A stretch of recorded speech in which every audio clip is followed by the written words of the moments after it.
Welcome everybody to the another episode of MBA Spotlight brought to you by GMAT Club. I hope everyone is keeping safe and healthy.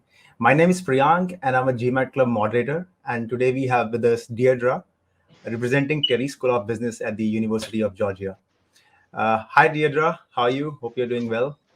I'm good. How are you? I'm good. Thank you for asking. First of all, thank you for taking out time for doing this presentation with us. Nope, So, I'm happy to do it. a quick run through the format. The format is going to be like this. We'll have a presentation by you, and if the time permits, we'll have a small Q&A post this.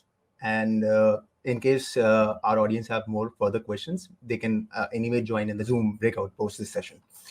So over to you now. You can start. Okay, I'm going to share my screen and get started.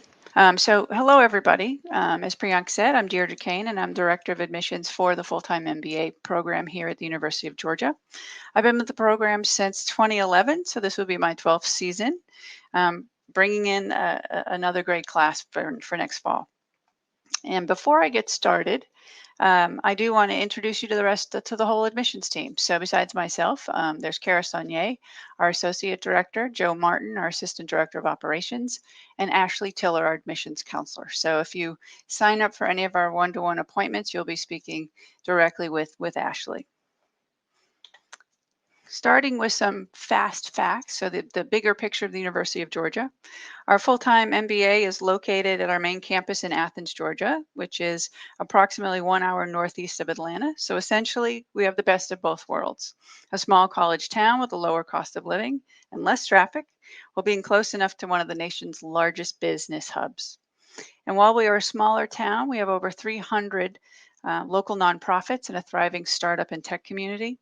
UGA itself generates about $6.5 billion of annual impact on Georgia's economy, and it's one of the top 10, top 5 institutions delivering products to market.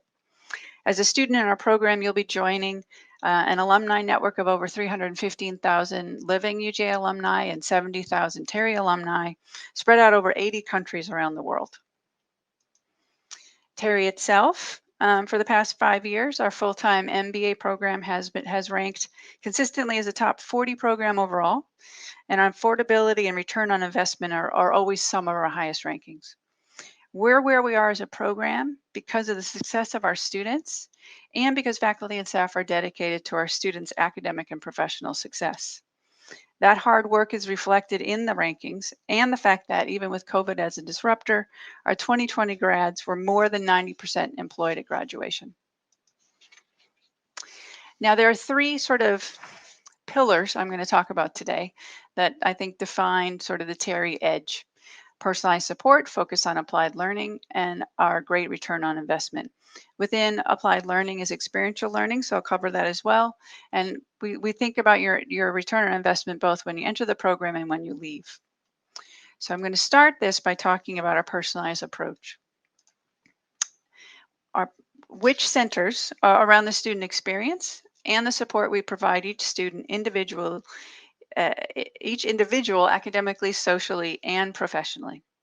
The big picture here is that we want you to get the most out of your time in the program. And this slide shows you some of the ways in which we do that. So first, we want you to be able to focus on your studies while you're in the program. So we're very fortunate in being able to offer very generous merit aid. More than 90% of our full-time students have full tuition waivers, and around 80% receive some sort of scholarship support, funding from anywhere from $5,000 to $20,000 per year. We want you to leave the program with as little debt as possible. We also have 6 dedicated career staff who support our students as they seek internships and full-time job offers. 100% of our first-year students obtain a paying internship, which we hope turns into a full-time job offer. Career staff also connect you with the right alumni at the right time so that you're able to expand your network in the U.S. and receive mentorship from alumni who have experience in the industries and roles you are targeting. To make your career pivot successful, though, our curriculum offers a lot of flexibility and is equally divided between required courses and electives. So in your second year, you can focus on taking the project-based courses that are relevant to your career goals. It's those project experiences that you leverage in the job search to demonstrate how you can contribute to an organization. Lastly, as an example of how we try to be responsive to what our students need and the market needs, we've launched an MBA, MSBA track for students interested in analytics careers. So you can complete our MBA and our Master's in Business Analytics in 2 years, while also getting 3 years of work authorization in the US. But I always think that one of the best ways to illustrate how we support our students is through stories. So let me introduce you to Allie Probst. She joined our program in 2017, and she's currently in her second role with E&J Gallo Winery in California as a senior associate brand manager. Before Terry, she was working in marketing, but she knew she needed a deeper dive into analytics to gain the skills she needed to launch her career in brand management for a CPG company. She took feedback and direction from career staff and jumped on some early job postings with E&J Gallo. She got great traction and opportunities to interview because she was able to work so closely with career management during that process. The day she found out that she had an interview for an internship with one of her target companies, she reached out to a Georgia MBA alum who she was connected with that currently worked there. When she emailed him about the interview and asked if he could speak with her, he immediately moved the meeting so he could talk that day on his lunch hour and help her prep. So with our small cohorts, that means our career management is able to give each student that type of individualized attention in that crucial moment that helps them be successful. And our alumni have that same approach to helping our students and giving back. Now, the next section I want to talk about was the applied learning section. And I know I referenced projects in a previous slide, and I'll come back to that. But first, I wanted to spend a little time explaining our curriculum a little more deeply because they're connected. So if you look on our website and here, you'll see that we have 9 concentration in 3 areas of focus. But I want you to think of this as a menu of options, and that you use the ones that you choose on your resume to position you for the job search. So these are signals to the market. Your degree is still the MBA, but these are your signals to the market. So most likely you will combine 2 or 3 of these in some way based on what you want to learn in the program and what you want to do after the program. This flexibility means that your academic path will be specific to your needs. Now on the sort of hands-on learning side, applied learning opportunities, we offer 2 ways to gain hands-on experience. Through our project-based courses listed on the left and our co-curricular experiential learning options listed on the right. Just as with our concentration, you are not expected to do all of these. These are also a menu of options, which allows you to be very intentional about how you use your elective credits starting in your second semester.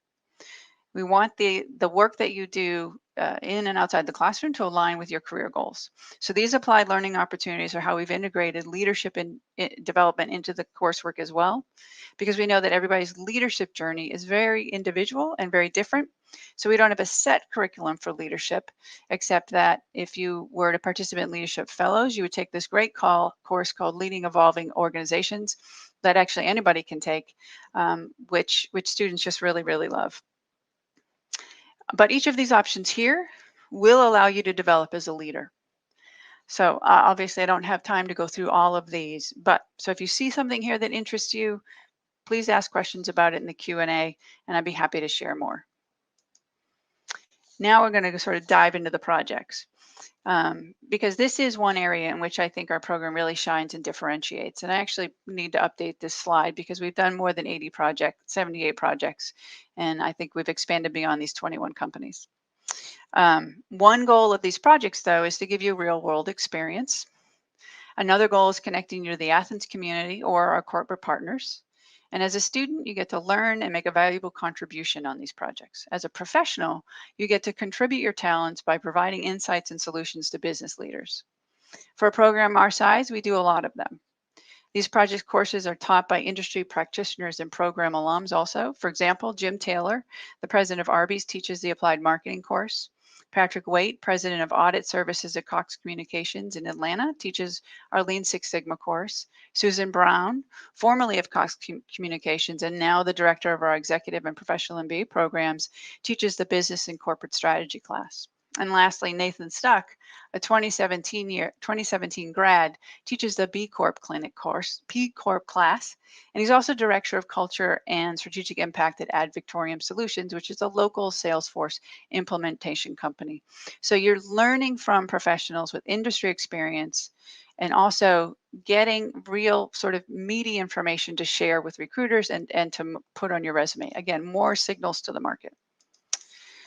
Now, this slide is not a complete and full list of the companies and organizations that we partner with, but I did want to give you an idea of some of the types of projects that our students do. So every semester, each of those project courses on the previous slide listed that runs 5 to 6 team-based projects working with these project partners and others. In some cases, our student teams help companies improve processes and profitability.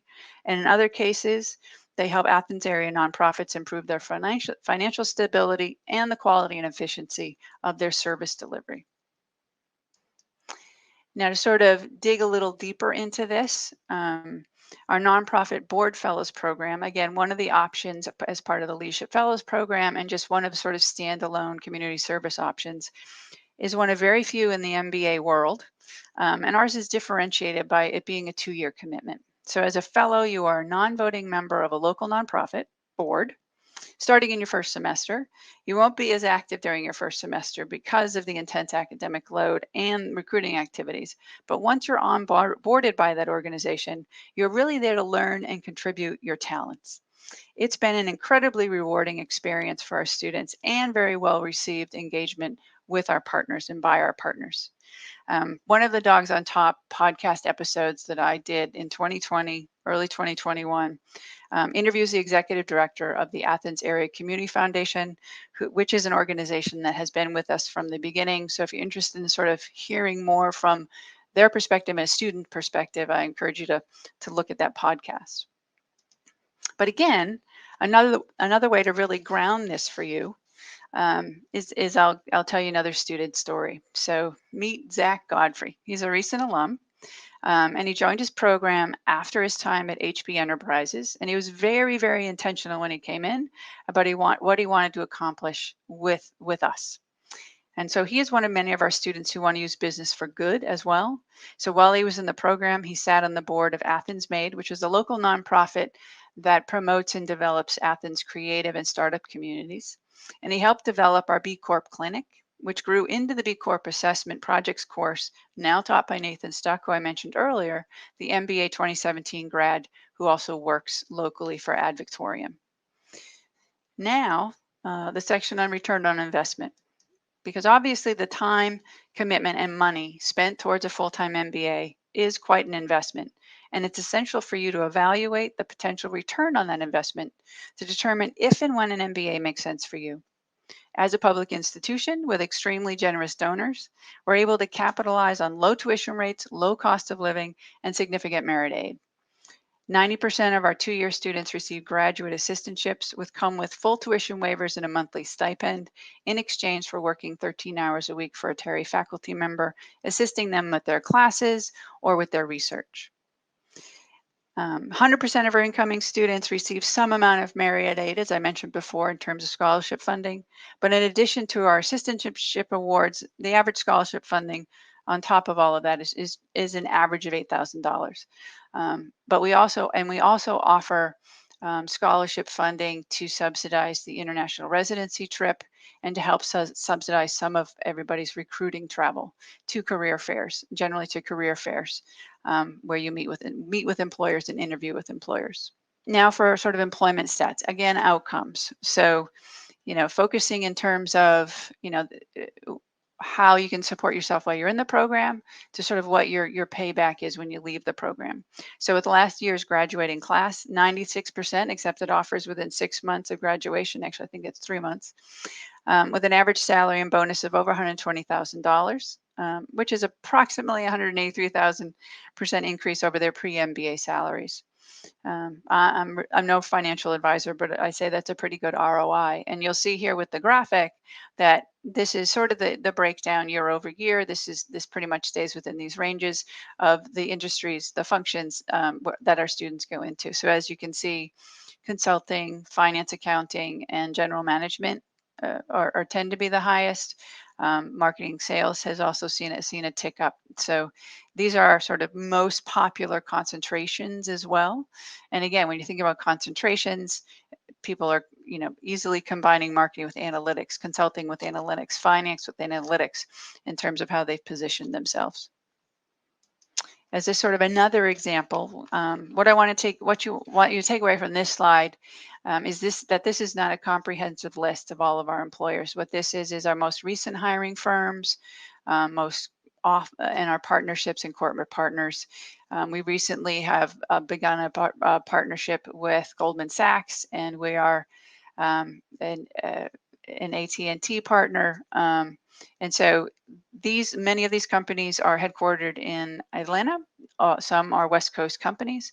But what I want you to take away from this is that, everyone's job search is very individualized, but what we have is a really, really broad reach into corporations of all sizes because of the size of our alumni network and the connections that we maintain and that we can help you build.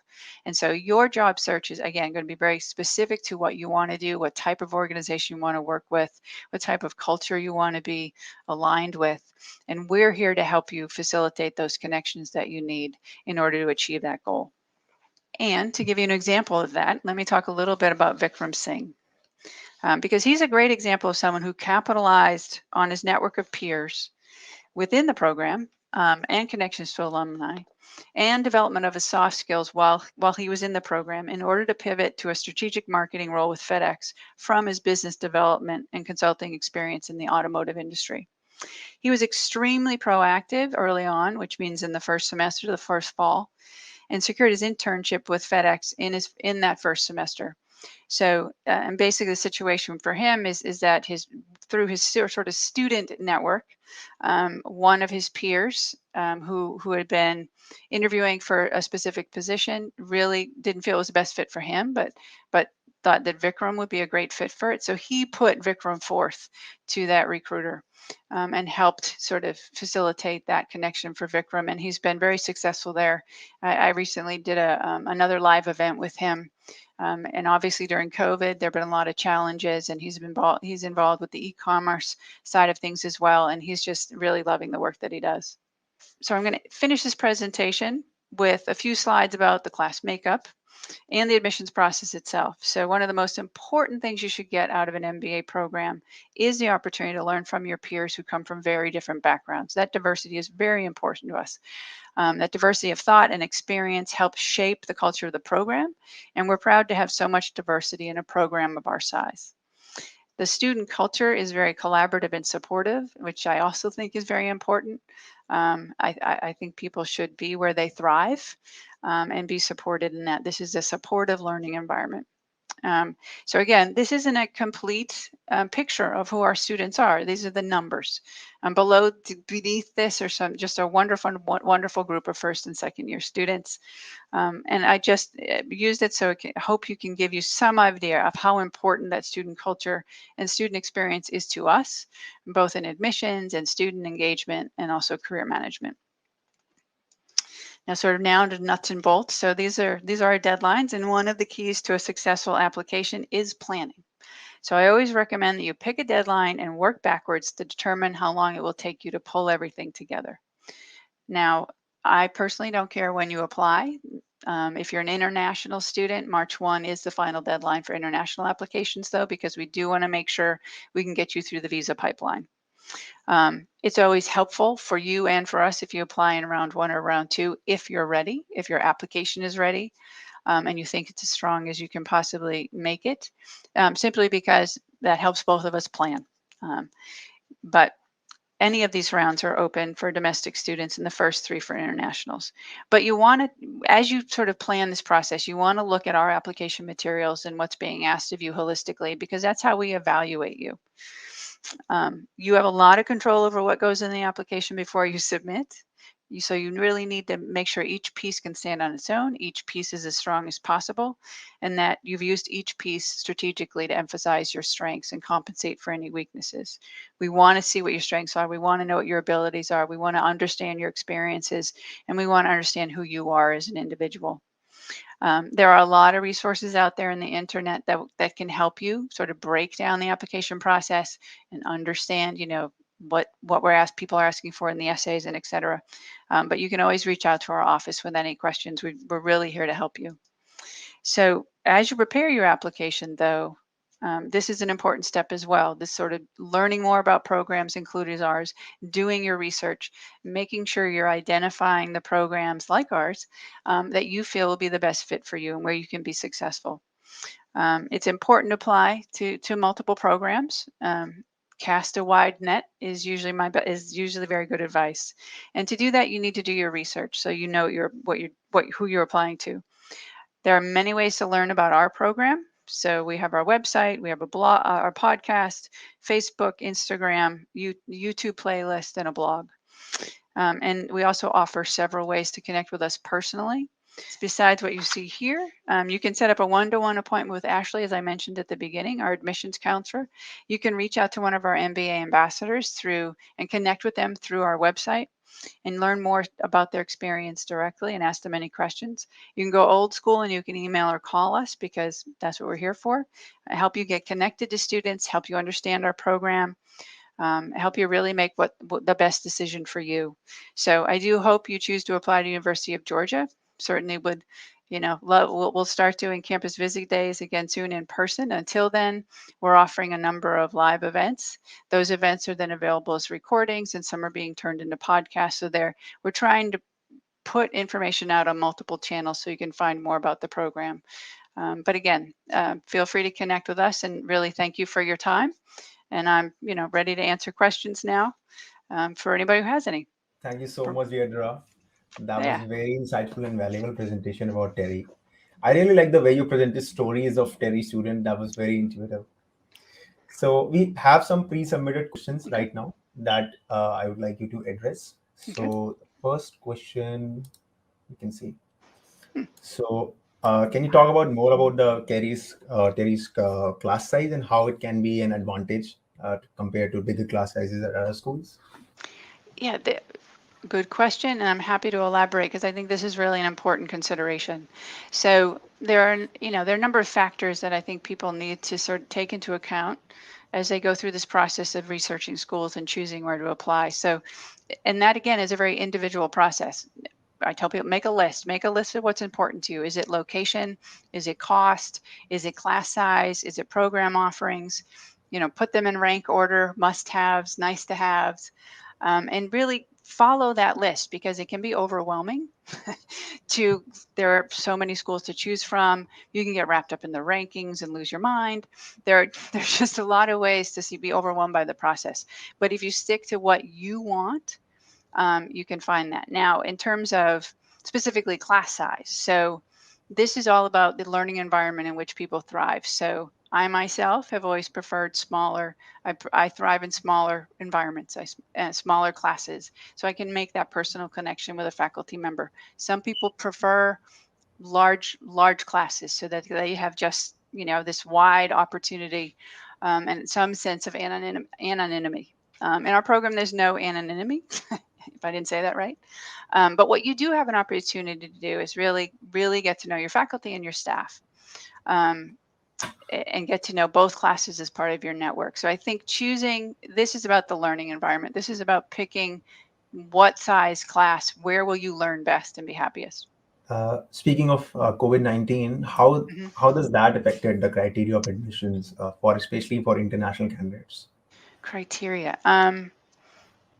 It didn't affect our criteria and it didn't affect our decision process, but obviously it impacted people's ability to join the program. It was not a factor for fall 2021. It was a factor, obviously, for many people for fall 2020. And so we only had 2 internationals join the program in fall 2020, and the rest had to defer. They're here now. They hung in there. They stuck it out, and they're very, very happy to be here in the program. But we didn't change our criteria because we were willing to offer the deferrals. Sure. Thank you. As you know, scholarships are very important to a lot of candidates, especially international ones. So how is the funding split between different rounds? Yes, and I know this is it's a cause of a lot of stress, right? Getting an MBA is not a cheap proposition. It is a major investment. And so, in our program, funding is available in all rounds. Yes, may That's there be less scholarship funding at the end or fewer assistantships available? Yes, but that's also when our volume has tapered as well. So what you don't, it goes back to when to apply, which is when you feel your application is in the best shape. Don't rush an application because you think you might miss out on scholarship funding, because a weak application just will fall to the bottom in any round, but a strong application will rise to the top. That's interesting to know. Thank you. Our next question is related to the non-profit experience. Some students may come from a part-time non-profit experience and some even from full-time experience of non-profit. So how important is it? Do you mean sort of as an extracurricular or as their full-time work experience? You can answer both. Okay. On the side of coming from the nonprofit world in terms of your full-time professional experience, there's real value to that. I mean, what we're sort of looking at in our process is how you have succeeded in the context in which you are in relative to your peers. So we're not comparing someone in nonprofits to someone who is in investment banking. Very different worlds, right? So where have you been successful? How have you been successful? What are the skills and experiences you're bringing to the program? What skills and experience transfer into the next role that you want to have? So that can be, that's just as valuable as everybody else. We're evaluating the quality of work experience, not the quantity, not the type, and that kind of stuff. Now, on the extracurricular side, some people, depending on the industry and the career that they don't have a lot of time. And we know this. So, for example, finance and consulting. If you come from finance and consulting, oftentimes those folks don't have a lot of extra time because of the travel and the demands of the job. What we do look for is how you have been engaged in all of your communities with the time that you have. Now, is that firm building activities of work, or is that time you use outside of work to make a contribution? So again, not exactly where you're doing it, but sort of what you're doing and how. Thank you. This will be the last question now. Okay. This is about the admission applications. How have they been for the round 1 this year? And what can you recommend for round 2 and for the rounds to follow?